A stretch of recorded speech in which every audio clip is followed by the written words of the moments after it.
to my YouTube channel. For today's vlog, tuturuan ko kayo kung paano gawa ng scrub, yung DIY scrub. Halata naman sa title, yung Pampakinis, Pampaputi. Nauso kasi siya ngayon.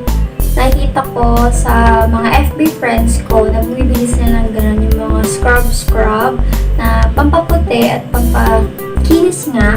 And then, medyo pricey siya. Kasi na-try din namin siya before nila ate. Nabili siya ng ganun. And then, ini-scrub ko siya sa buong katawan ko. Tapos, effective naman siya kasi ang smooth sa katawan.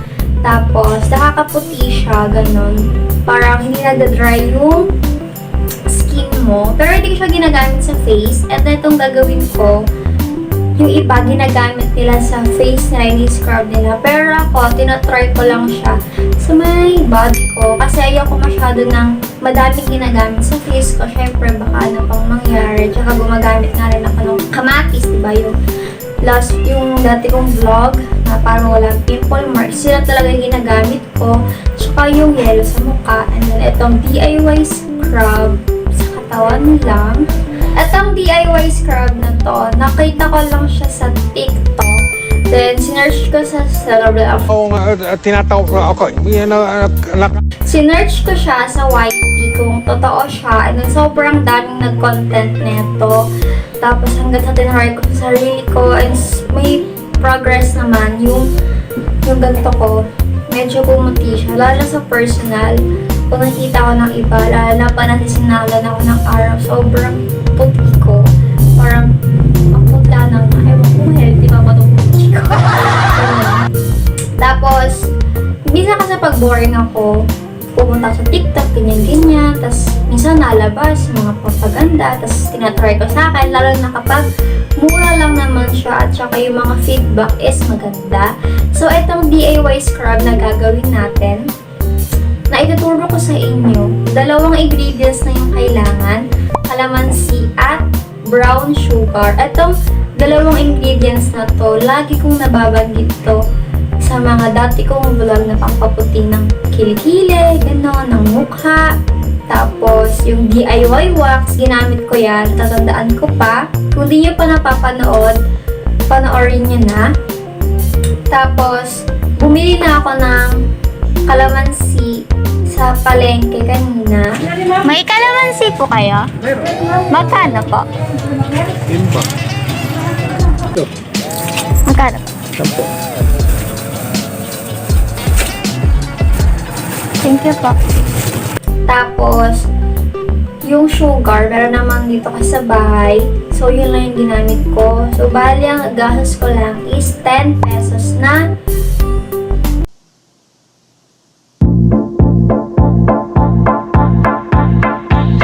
Secretary Roque. 2 to the 1, from 1 to the 3. I like good pussy and I like good trees. Smoke so much weed you wouldn't believe. And I get more ass than a toilet seat. 10 pesos para sa calamansi. So, bago pa humaba tong vlog na to, mag-start na tayo.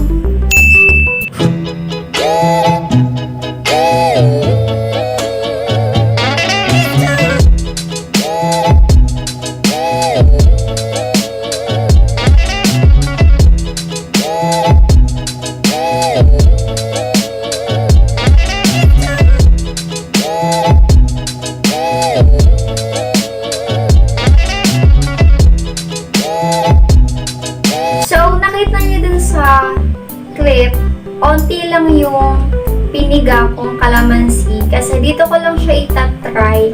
Bawal ko naman ipakita na nirarab ko sa buong katawan ko. So, parang 3 to 4 or 3 to 5 na calamansi lang yun. Hindi ko nabilang ang piniga ko. Kaya, nung pinakita ko sa inyo yung napiga ko, konti lang siya. Kung dito yung calamansi, ito yung picture kung gano'n siya kadami. Sobrang konti lang talaga yun. Hindi siya katulad nung ginagawa ko kapag sa buong katawan ko yung scrub. Medyo madaming calamansi ang ginagamit ko. Pero kanina, binili ko is 10 pesos na calamansi lang. Medyo madami na yung binili sa akin, manong tindero. Dun sa may kabilang street. Ito yung sugar. Hindi siya yung sobrang brown. Tawag dito. Basta yung puti. Basta yung sa may pinakagitna ng sugar. Ito yung kulay niya. Ayan. Buti na lang may stock sa bahay para hindi na gumastos pa. So, paghahalo na natin siya.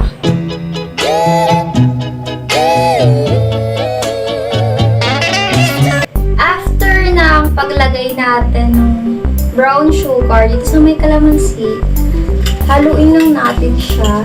Medyo ano na siya, sticky na siya. Pag ginahalo mo siya, medyo mabigat na siya sa pakaramdam. So, halu-haluin lang natin siya.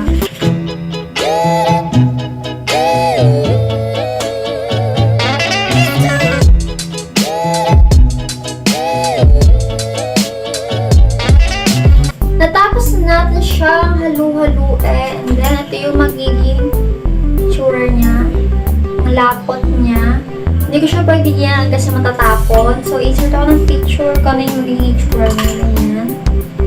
Kaya na pala, 4 yung tablespoon ng brown sugar yung nilagay natin. Magkaamoy talaga sila nung pagkagawa ko ng DIY wax. Magkaamoy sila, guys. Bango. Parang candy. Ilalagay na natin siya dito lang. Parang mag-iisang buwan na ata akong gumamit nito. Ginagamit ko to, pero hindi ko siya na-maintain araw-araw. Kasi nakakatamad siya.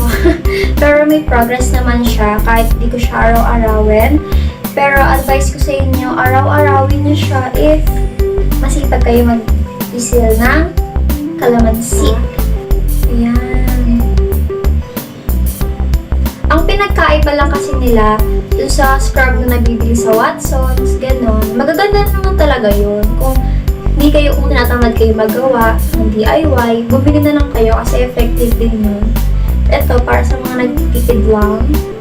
So, ayan siya. Ang sticky niya. Nag-get. Tapos, i-scrub mo siya dito. Ayan.